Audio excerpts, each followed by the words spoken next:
चलो हवे आपणे जोईए छीए एम्पीयर सर्किटल नियमनो चौथो अने महत्वनो उपयोग जे छे सोलेनोइड। बराबर, सोलेनोइड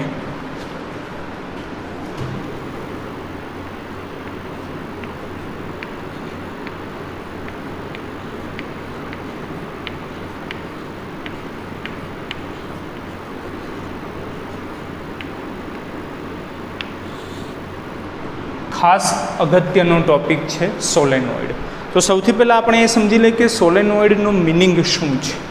बराबर, तो सोलेनोइड एटले शुं छे तो कि कोई नळाकार लईए अने ए नळाकारनी उपर आपणे एकदम नजीक पासे आ रीते नळाकारना शेपमां वायर वींटाळी लईए। बराबर, अने ए वायरने तमे बेटरी जोड़े कनेक्ट करो अने बेटरीने पण पाછી स्विच जोड़े कनेक्ट करो। तो ज्यारे पण तमे स्विच ऑन करशो त्यारे बेटरीमांथी कंईक प्रवाह पसार थशे अने ए प्रवाहना कारणे तेनी आसपास एटले के नळाकारनी आसपास चुंबकीय क्षेत्र उत्पन्न थशे अने परिणामे आखुं नळाकार के जेनी उपर वायर वींटाळेल छे ए आखी रचना एक चुंबक तरीके वर्ते छे अने एमां मेग्नेटिक फील्ड एटले के चुंबकीय क्षेत्र उद्भवे छे। आ आखी रचना ने सोलेनोइड कहे छे। बराबर, जो आ रीते के आ एक नळाकार है।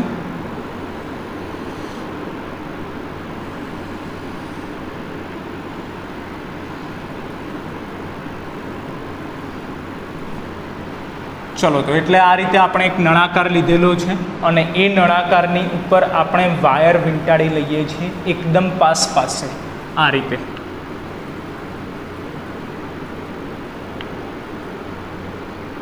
बराबर, अत्यारे तमे सारी रीते जोई शको एटले आपणे सेज पण अंतर दर्शावेलुं छे पण वास्तवमां आ वायर एकबीजानी पासे गोठवायेला होय छे, एकदम पासे।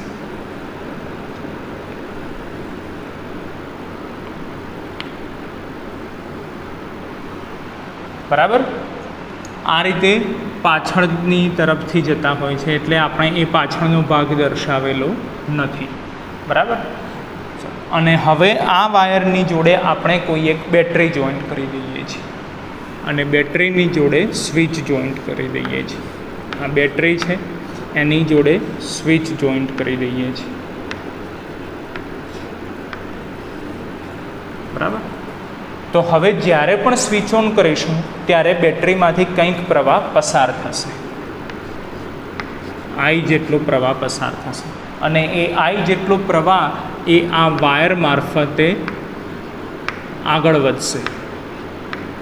बराबर, अने पाछो आई जेटलो प्रवाह बेटरी में रिटर्न आई जशे।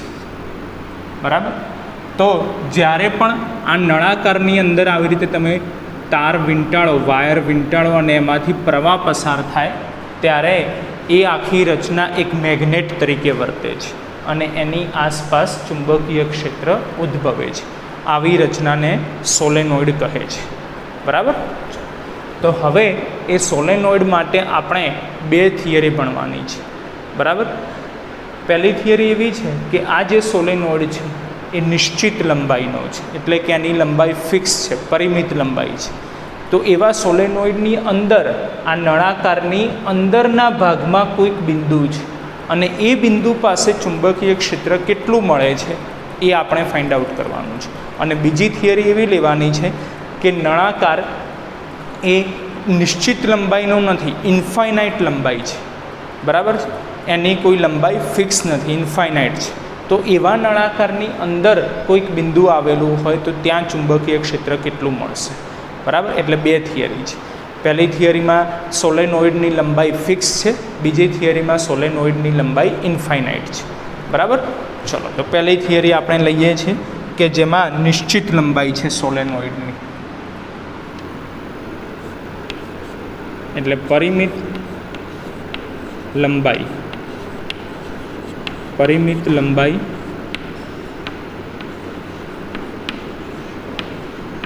ना सोलेनोइड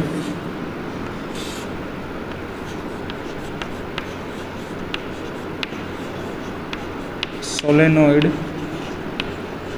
ની અંદર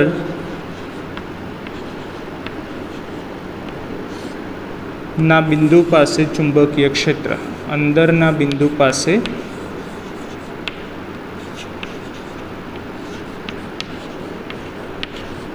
ચુંબકીય ક્ષેત્ર.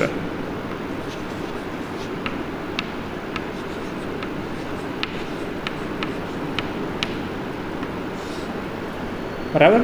તો હવે આપણે સોલેનોઇડ ડ્રો કરીએ છીએ. એ સોલેનોઇડમાં ફક્ત ઉપરનો એરિયા ડ્રો કરીશું, નીચેનો એરિયા ડ્રો કરીશું. આખો નળાકાર આ રીતે નહીં ડ્રો કરીએ કે જેથી તમે સારી રીતે જોઈ શકો, બરાબર, અને થિયરીને સમજી શકો. તો ઉપરનો એરિયા ડ્રો કરીએ છીએ, નળાકારની ફક્ત ઉપરનો એરિયા.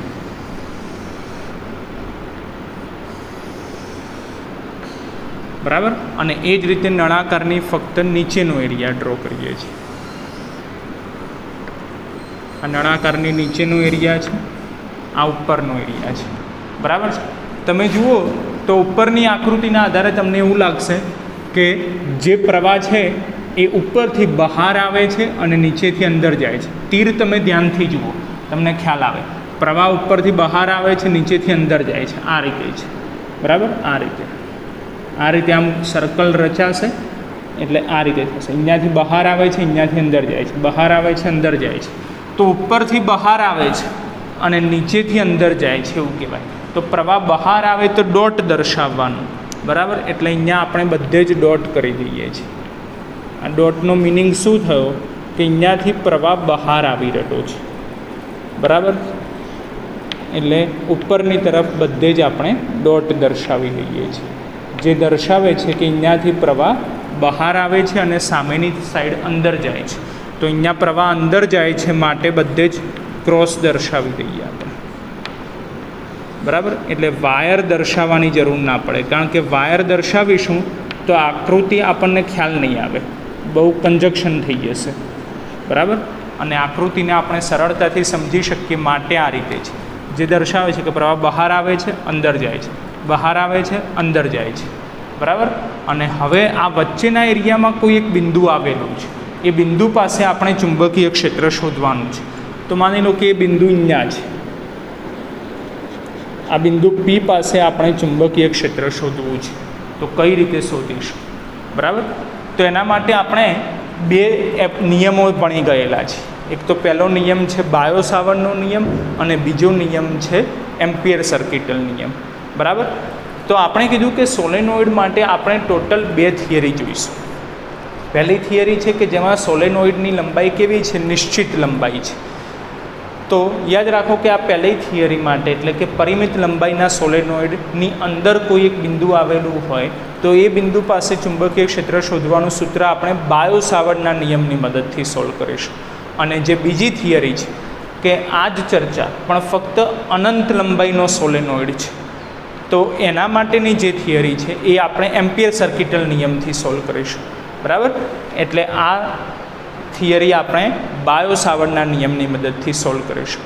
તો બાયો સાવર્ટના નિયમનો ઉપયોગ કરવો હોય તો સૌથી પહેલું સ્ટેપ શું છે કે સૂક્ષ્મખંડ પસંદ કરવો પડે. બરાબર. તો આપણે અહીંયા કોઈ એક સૂક્ષ્મખંડ પસંદ કરી લઈએ છીએ. બરાબર. માની લો કે આ કોઈ એક સૂક્ષ્મખંડ છે.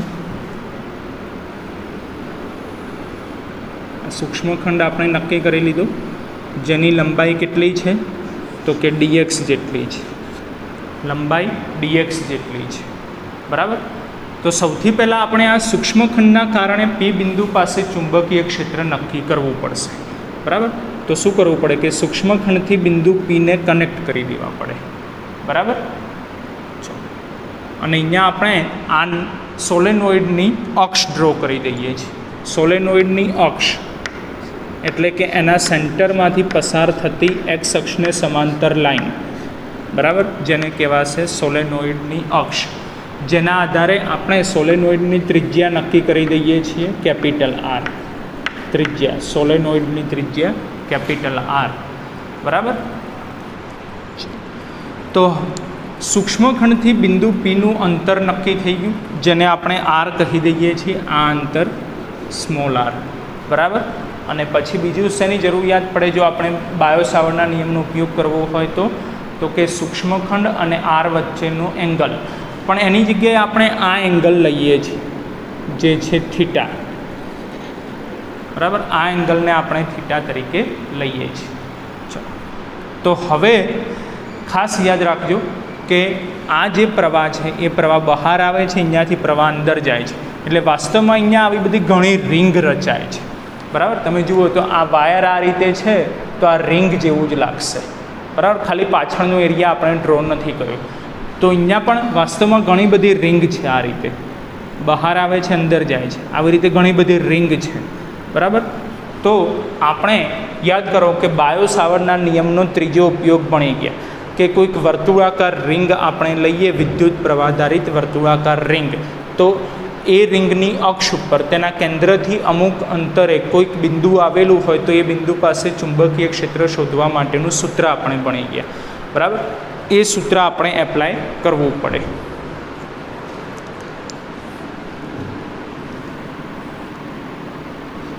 તો સૂક્ષ્મખંડ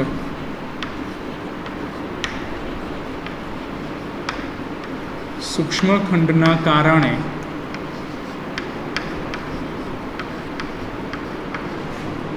બિંદુ P પાસે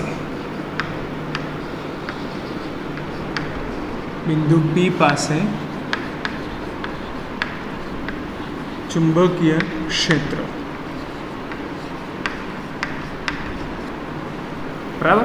પણ સૂક્ષ્મખંડ એ આ રહ્યો કે જેની લંબાઈ કેટલી છે, dx જેટલી છે. પણ આપણે કીધું કે અહીંયા ખૂબ જ પાસે આવી રીતે વાયર વીંટાળેલો છે એટલે રિંગ જેવું રચાય છે.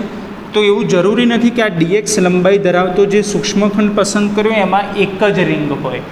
એમાં એક રિંગ પણ હોઈ શકે, 3-4 રિંગ પણ હોઈ શકે, અથવા 10-15 પણ રિંગ હોઈ શકે. પણ કેટલી રિંગ છે એ આપણને ખબર નથી, બરાબર. પછી બીજી ચર્ચા કે આપણને એટલી ખબર છે કે એક રિંગમાંથી પસાર થતો પ્રવાહ કેટલો છે, તો કે I જેટલો. આ ખાસ સમજવાનું છે. બધી જ રિંગમાંથી પસાર થતો પ્રવાહ I જેટલો નથી, એક રિંગમાંથી પસાર થતો પ્રવાહ I જેટલો છે. તો હવે આ dxનો પ્રવાહ કેટલો એ આપણે નક્કી કરવું પડે, બરાબર. પણ dxમાં તો આપણે કીધું કે એક નહીં ઘણી બધી રિંગ છે, અને કેટલી રિંગ છે એ આપણને ખબર જ નથી. તો આપણને ફક્ત એટલી જ ખબર છે કે એક રિંગનો પ્રવાહ I જેટલો છે, પણ હવે dxની અંદર કેટલી રિંગ જ છે એ ખબર નથી. તો dxનો પ્રવાહ કઈ રીતે નક્કી થાય? ન થઈ શકે. તો એના માટે આપણે આનો પ્રવાહ ધારવો પડે. તો ધારી લો કે આનો પ્રવાહ કેટલો છે, I' જેટલો છે, બરાબર. કેટલો છે? I' જેટલો પ્રવાહ છે. dx લંબાઈ ધરાવતું જે આપણે સૂક્ષ્મખંડ પસંદ કર્યું જેમાં ઘણી બધી રિંગ છે. કેટલી રિંગ છે એ આપણને ખબર નથી. એક રિંગનો પ્રવાહ I જેટલો, તો dx લંબાઈ ધરાવતો જે સૂક્ષ્મખંડ છે એમાં રિંગની સંખ્યા જ ખબર નથી, માટે એનો પ્રવાહ આપણે ધારી લીધો I' જેટલો, બરાબર. તો હવે આ સૂક્ષ્મખંડના કારણે બિંદુ P પાસે ચુંબકીય ક્ષેત્ર, જે બાયો સાવર્ટના નિયમના ત્રીજા ઉપયોગ પ્રમાણે રિંગવાળી થિયરીના આધારે આપણે લખી શકીએ સૂક્ષ્મખંડના કારણે ચુંબકીય ક્ષેત્ર છે, એટલે dB લખીશું, બરાબર. એનું સૂત્ર શું હતું કે dB બરાબર μ0 I r² upon 2 times r² plus x²⁵ બરાબર. આવું સૂત્ર હતું. પણ સૂક્ષ્મખંડના કારણે છે, તો સૂક્ષ્મખંડ માટે પ્રવાહ કેટલો છે, તો કે I', એટલે I નહીં લખાય, I' લખાશે, બરાબર. I' લખાશે. તો સૌથી પહેલાં આપણે આ I' શોધી કાઢવા પડે, I' શોધવા પડે. તો આને આપણે સમીકરણ 1 આપી દઈએ છીએ. I' કઈ રીતે શોધીશું? ચલો, તો I' શોધી કાઢીએ છીએ આપણે. અને I' શોધવા ખાસ જરૂરી છે, બરાબર. આખા આન્સરમાં એ જ સમજવું જરૂરી છે કે I' આપણે કેવી રીતે શોધીએ છીએ. તો એના માટે આપણે શું કરીએ છીએ કે આપણને એટલી ખબર છે કે એક રિંગ હોય તો એનો પ્રવાહ I જેટલો છે, બરાબર. પછી આ dxની અંદર કેટલો પ્રવાહ છે એ આપણે શોધવાનો છે, ચલો તો હવે આ સૂક્ષ્મખંડની અંદરનો પ્રવાહ આપણે શોધવો છે. એના માટે આપણે એવું લઈએ છીએ કે એકમ લંબાઈ દીઠ આ સોલેનોઇડની કંઈક લંબાઈ છે, તો એકમ લંબાઈ દીઠ આંટાની સંખ્યા એટલે કે રિંગની સંખ્યા કેટલી છે, તો ધારો કે n જેટલી છે. બરાબર, ધારો કે n બરાબર એકમ લંબાઈ દીઠ આંટાની સંખ્યા, એકમ લંબાઈ દીઠ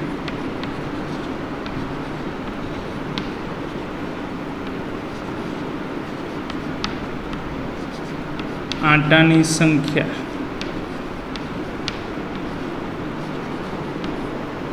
બરાબર, આના આધારે એવું કહી શકાય કે એકમ લંબાઈ એટલે કે 1 સેન્ટીમીટરમાં કેટલા આંટા છે, તો કે સ્મોલ n જેટલા આંટા છે. બરાબર, તો 1 સેન્ટીમીટર લંબાઈમાં કેટલા આંટા છે, તો કે સ્મોલ n આંટા છે. તો હવે આ સૂક્ષ્મખંડની લંબાઈ આપણને ખબર છે, કેટલી લંબાઈ dx, તો એ dxમાં કેટલા આંટા છે એ નક્કી થઈ જશે. 1 સેન્ટીમીટરમાં n આંટા, તો dxમાં કેટલા આંટા, તો કેટલા થઈ જશે, n dx થઈ જશે, n dx આંટા થઈ જશે. n dx આંટા એટલે કે એટલી રિંગ છે. બરાબર, તો હવે dxની અંદર કેટલી રિંગ છે એ આપણને ખબર પડી ગઈ. કેટલી રિંગ છે, તો કે n dx જેટલી રિંગ છે. બરાબર, તો હવે એ રિંગની અંદરનો પ્રવાહ કેટલો એ નક્કી કરવો છે. તો આપણને ખબર છે કે એક રિંગમાં પ્રવાહ I જેટલો છે. હા, તો n dx રિંગમાં પ્રવાહ કેટલો. બરાબર, એક આંટામાં પ્રવાહ I જેટલો, તો n dx આંટામાં પ્રવાહ કેટલો, તો કેટલો થશે, n I dx જેટલો, n I dx જેટલો. બરાબર, તો n dx આંટામાં પ્રવાહ કેટલો, તો એ મળી ગયો. તો n dx આંટા એ શું છે, તો કે dx એટલે કે સૂક્ષ્મખંડની રિંગ. તો સૂક્ષ્મખંડનો પ્રવાહ આપણને મળી ગયો, કેટલો થઈ ગયો, ni dx જેટલો. એટલે સૂક્ષ્મખંડનો પ્રવાહ I ડેશ બરાબર ni dx મળી ગયા. તો હવે આ વેલ્યુ આપણે સમીકરણ 1માં મૂકી દેવાની છે. બરાબર, તો સમીકરણ 1 પરથી શું થશે કે dB બરાબર μ0 r² I ડેશ એટલે શું છે, તો કે ni dx અને છેદમાં 2 times r² plus x² raise to 3/2. બરાબર, પણ આ તો સૂક્ષ્મખંડના કારણે ચુંબકીય ક્ષેત્ર મળ્યું. આપણે તો આખા સોલેનોઇડના કારણે ચુંબકીય ક્ષેત્ર શોધવાનું છે. તો સિમ્પલ છે, કુલ ચુંબકીય ક્ષેત્ર શોધવું પડે. એટલે આગળથી ડી દૂર કરવા પડે, વિકલન દૂર કરવું પડે. વિકલન દૂર કરવા સંકલન લેવું પડે. તો હવે આપણે આનું સંકલન લેવું પડશે. બરાબર, ચલો તો સંકલન એપ્લાય કરીએ છીએ.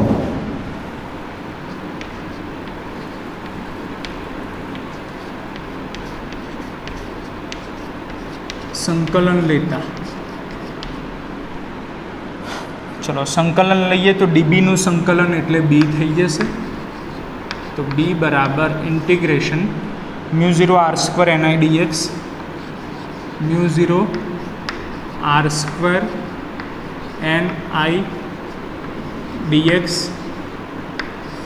Upon 2 times r² plus x² r² plus x² raise to 3/2. બરાબર, ચલો હવે ખાસ સમજવાનું છે કે આખો સોલેનોઇડ કવર કરવો છે તો કંઈક લિમિટ લેવી પડશે. હા, તો એ લિમિટ કઈ લેવી એ આપણે નક્કી કરવાનું છે. બરાબર, ચલો તો આખો સોલેનોઇડ કવર કરવો હોય તો સોલેનોઇડનો આ છેડો આપણે લેવો છે. તો આ છેડાથી બિંદુ પી ને કવર કરવા પડે. જો ખાસ સમજો, આ બિંદુ પી કવર થઈ ગયા. બરાબર, જેના આધારે ખ્યાલ આવે કે આપણે આ એંગલ નક્કી કરવો પડે, આ એંગલ, બરાબર. તો માની લો કે આ એંગલ છે θ2, પણ આ તો એક સાઈડનો જ છેડો કવર થયો, પાછો આ બાજુનો છેડો કવર કરવો પડે, તો ત્યાંથી બિંદુ Pનું ડિસ્ટન્સ નક્કી કરવું પડે. તો એ કઈ રીતે નક્કી થશે? તો ખ્યાલ આવે કે જે રીતે આપણે આ એંગલ નક્કી કર્યો એ રીતે આટલો એંગલ નક્કી કરવો પડે, બરાબર, આ એંગલ નક્કી કરવો પડે. તો એ એંગલને આપણે ધારી લઈએ છીએ θ1, બરાબર. તો હવે ખ્યાલ આવે કે બંને ભ્રમણ એક જ દિશામાં આપણે કરવા પડશે. પહેલો જે ખૂણો મળશે જમણી તરફના છેડા માટેનું એ θ2 મળશે, ડાબી તરફના છેડા માટેનું મળશે એ θ1 મળશે. એટલે આપણે સંકલન લેવું પડે θ2 થી θ1, જેથી θ2 લઈએ તો જમણી તરફનો છેડો કવર થઈ ગયો, θ1 લઈએ તો ડાબી તરફનો છેડો કવર થઈ ગયો. એટલે સંકલનની લિમિટ શું થશે? તો કે θ2 થી θ1 થશે, રાઈટ. તો અહીંયા લિમિટ લખી દઈએ છીએ θ2 થી θ1, બરાબર. તો આપણને ખ્યાલ છે કે જેની સાપેક્ષે સંકલન થતું હોય એના પદમાં જ લિમિટ હોવી જોઈએ. તો લિમિટ કોના પદમાં છે? તો કે θ એટલે કે ખૂણાના પદમાં છે. તો સંકલન પણ કોની સાપેક્ષે થવું જોઈએ? θની સાપેક્ષે થવું જોઈએ. એટલે અહીંયા ક્યાંક dθ હોવા જોઈએ, બરાબર. તો એવું કહી શકાય કે સંકલન θની સાપેક્ષે, લિમિટ θની સાપેક્ષે. પણ અહીંયા લિમિટ θની સાપેક્ષે છે, પણ સંકલન કોની સાપેક્ષે છે? xની સાપેક્ષે છે, કારણ કે dx લખેલું છે. તો એ dxને આપણે દૂર કરવા પડે અને dθ લાવવા પડશે, બરાબર. તો dxને દૂર કરીને dθ લાવવા કઈ રીતે? તો એ પાછું સમજવું પડશે.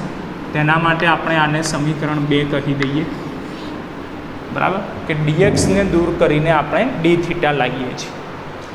ચલો, કઈ રીતે? તો જુઓ, આપણે આ ટ્રાયેંગલ લઈએ છીએ, જુઓ સમજજો. આ ટ્રાયેંગલ,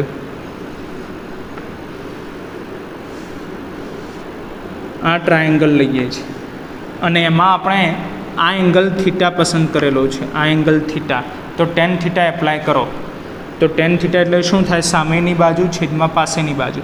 તો માની લઈએ કે સપોઝ આ ડિસ્ટન્સ કેટલું છે? તો કે x જેટલું છે. તો θની સામેની બાજુ એટલે કે જે સોલેનોઇડ છે એની ત્રિજ્યા થઈ જશે r, અને પાસેની બાજુ એટલે કે x થશે, બરાબર. તો આકૃતિ પરથી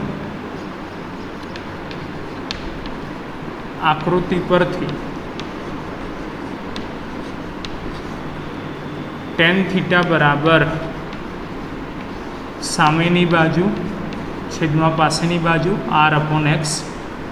એમાંથી આપણે xને કરતા બનાવીએ તો x બરાબર r/tan θ લખાશે, r/tan θ. હવે 1/tan θ, તો 1/tan θ એટલે કે cot θ લખાશે. એટલે આ થઈ જશે x બરાબર r cot θ. પણ આપણે તો dx જોઈએ છે, તો xનું વિકલન કરી દો એટલે dx મળી જાય. તો r એમના એમ થઈ જશે. ચલો આનું વિકલન કરી દઈએ. xનું વિકલન dx, r અચળ છે એટલે એમના એમ cot θનું વિકલન. cot θનું વિકલન શું થાય? તો કે minus cosec square θ, minus cosec square θ, cosec square θ, અને છેદમાં આવી જશે dθ, બરાબર. તો dx મળી ગયા આપણને. તો dx દૂર થઈ ગયા અને dθ આવી ગયા. dx દૂર થઈ ગયા, dθ આવી ગયા, જોડે x પણ મળી ગયા. કેટલા? r cot θ. તો આ બંને કિંમતો આપણે સમીકરણ 2 મૂકી દેવાની, બરાબર. તો હવે સમીકરણ 2 પરથી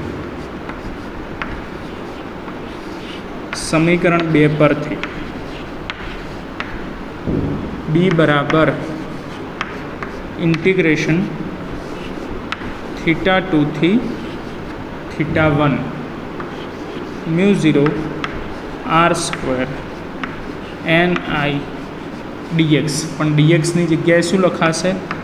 r cosec સ્ક્વેર θ dθ, જો dx ને કરતાં બનાવો તો d થીટા સામે ગુણાશે એટલે r cosec square theta d theta પણ માઇનસ છે તો -12 લઈ લઈએ છીએ છેદમાં શું રહેશે તો કે 2 times r square plus x square એટલે કે આનો વર્ગ તો r square cot square theta r square cot square theta raise to 3/2 બરાબર. અને હવે સાદું રૂપ સમજવાનું છે તો કે માઇનસ ઇન્ટિગ્રેશન થીટા 2 થી theta 1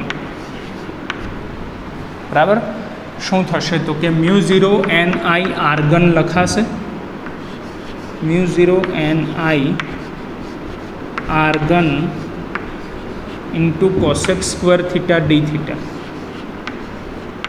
cosec square theta d theta. અને હવે આપણે કેટલાક સ્ટેપ ડાયરેક્ટ લખીએ છીએ બરાબર. સમજજો જરા. જો નીચે શું કરીએ છીએ આપણે કે r સ્ક્વેર છે તો r સ્ક્વેર કોમન નીકળશે r સ્ક્વેર કોમન નીકળશે પણ એની કેટલી ઘાત છે તો કે 3/2 ઘાત છે.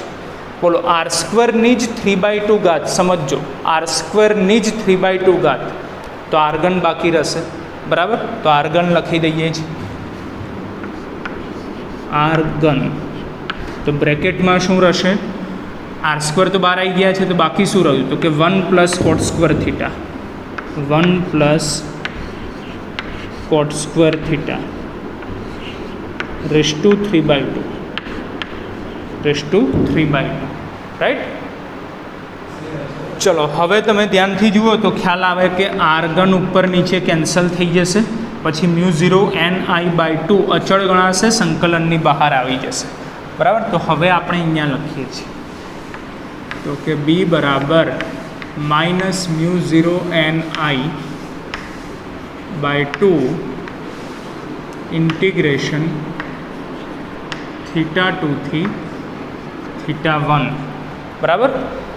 પછી 1 પ્લસ કોટ સ્ક્વેર થીટા તો 1 પ્લસ કોટ સ્ક્વેર થીટા એ નિત્યસમ છે જેનો આન્સર શું થાય કોસેક સ્ક્વેર થીટા. શું થશે કોસેક સ્ક્વેર થીટા પણ cosec square theta raise to પણ 3/2 થાય cosec square theta raise to 3/2 તો કોસેક ઘન થીટા રહેશે બરાબર. એટલે ઉપર શું છે તો કે cosec square theta d theta અને છેદમાં શું આવશે તો કે કોસેક ઘન થીટા. તો સ્ક્વેર ઘન કેન્સલ થઈ જાય એટલે છેદમાં કોસેક થીટા રહેશે પણ 1 કોસેક થીટા બોલો 1 કોસેક થીટા એટલે સાઇન થીટા લખાશે તો equal to minus μ0 ni/2 integration theta 2 થી theta 1 sine theta d theta. તો હવે સંકલન કરવું ઇઝી છે બરાબર. જુઓ સમીકરણ 2 સંકલન કેટલું અઘરું હતું શક્ય જ નહોતું પણ હવે સંકલન આખું શક્ય છે કારણ કે સાઇન થીટાનું સંકલન શું થાય માઇનસ કોસ થીટા તો માઇનસ μ0 ni/2 સાઇન થીટાનું સંકલન માઇનસ કોસ થીટા લિમિટ આવશે થીટા 2 થી થીટા 1 બરાબર ઇક્વલ ટુ માઇનસ μ0 ni/2 બરાબર. આ -12 લઈ લઈએ તો પ્લસ થઈ જશે લિમિટ મૂકી દઈએ અપર લિમિટ તો કે cos theta 1 minus lower limit તો કે કોસ થીટા 2 તો આ સૂત્ર થઈ ગયું b બરાબર μ0 ni/2 into bracket cos theta 1 minus cos theta 2 બરાબર. નિશ્ચિત લંબાઈનો કોઈક સોલેનોઇડ લઈએ તો એ સોલેનોઇડની અંદર કોઈ પણ બિંદુ આવેલું હોય તો એ બિંદુ પાસે પછી એ ગમે ત્યાં આવેલું હોય અંદરની તરફ ગમે ત્યાં આવેલું હોય એ બિંદુ પાસે ચુંબકીય ક્ષેત્ર આપણે આ સૂત્રની મદદથી શોધી શકીએ છીએ μ0 ni/2 cos θ1 minus cos θ2 જ્યાં સ્મોલ n શું છે તો કે સ્મોલ એન એ શું છે, આપણે પહેલાં જ ચર્ચા કરેલી, એકમ લંબાઈ દીઠ આંટાની સંખ્યા છે, એટલે કે રિંગની સંખ્યા છે. બરાબર. ચલો તો હવે આમાં વધારાના 2 કિસ્સા આપણે એડ કરીએ છીએ. પહેલો કિસ્સો જોઈએ છે, કેસ 1. પહેલો કિસ્સો આપણે એવો લઈએ છીએ કે આ જે સોલેનોઇડ છે એ અનંત લંબાઈનો છે. કેવો છે? અનંત લંબાઈનો છે. અનંત લંબાઈનો સોલેનોઇડ.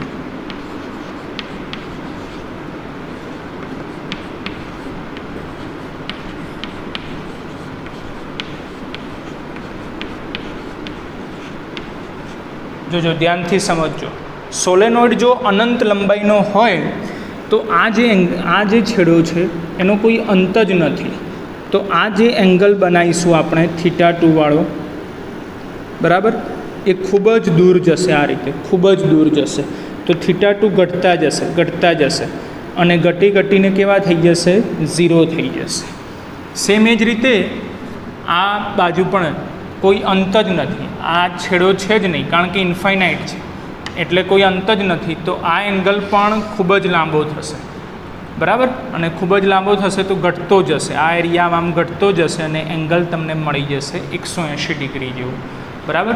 એટલે અનંત લંબાઈનો સોલેનોઇડ હોય તો સમજો તમે, તો ખ્યાલ આવે કે θ2 તમને 0 ડિગ્રી મળશે અને θ1 તમને 180 ડિગ્રી મળશે. બરાબર. કારણ કે બંને તરફ અનંત લંબાઈ છે. અહીંયા અનંત લંબાઈ છે તો θ2 આ રીતે થઈ જાય તો જો એપ્રોક્સિમેટલી 0 કહેવાશે. અને અહીંયા પણ અનંત લંબાઈ છે તો θ1 આ રીતે થઈ જશે. તે એપ્રોક્સિમેટલી કેટલા થઈ જાય? 180 ડિગ્રી થઈ જાય. બરાબર. તો મૂકી દઈએ અહીંયા. તો ચુંબકીય ક્ષેત્ર કેટલું મળશે? તો કે B બરાબર μ0 n I/2 પછી cos θ1 એટલે કે cos 180 ડિગ્રી માઇનસ cos θ2 એટલે કે cos 0 ડિગ્રી.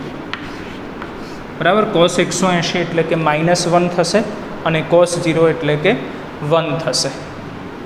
બરાબર. તો μ0 n I/2 ઇન્ટુ -1 તો -2 થઈ જશે /2 એટલે આન્સર આવી જશે μ0 n I. માઇનસ આવશે પણ એ માઇનસ ચુંબકીય ક્ષેત્રની દિશા સૂચવે છે, એટલે એ માઇનસ આપણે ગણતરીમાં લેવાની જરૂરિયાત નથી. તો જ્યારે અનંત લંબાઈનો આ સોલેનોઇડ આપણે લીધેલો હોય તો એ સોલેનોઇડની અંદર કોઈ પણ બિંદુ પાસે ચુંબકીય ક્ષેત્ર કેટલું મળે? તો કે μ0 n I જેટલું મળશે. બરાબર. અને હવે આ μ0 n I આન્સર જ આપણે ફરીથી સાબિત કરીશું, પણ અલગ રીતે. કોની મદદથી? એમ્પિયર સર્કિટલ નિયમની મદદથી. અને એ થિયરી મોસ્ટ ઇમ્પોર્ટન્ટ થિયરી છે. બરાબર. જે આપણે નેક્સ્ટ વિડીયો લેક્ચરમાં સોલ્વ કરીશું. બરાબર.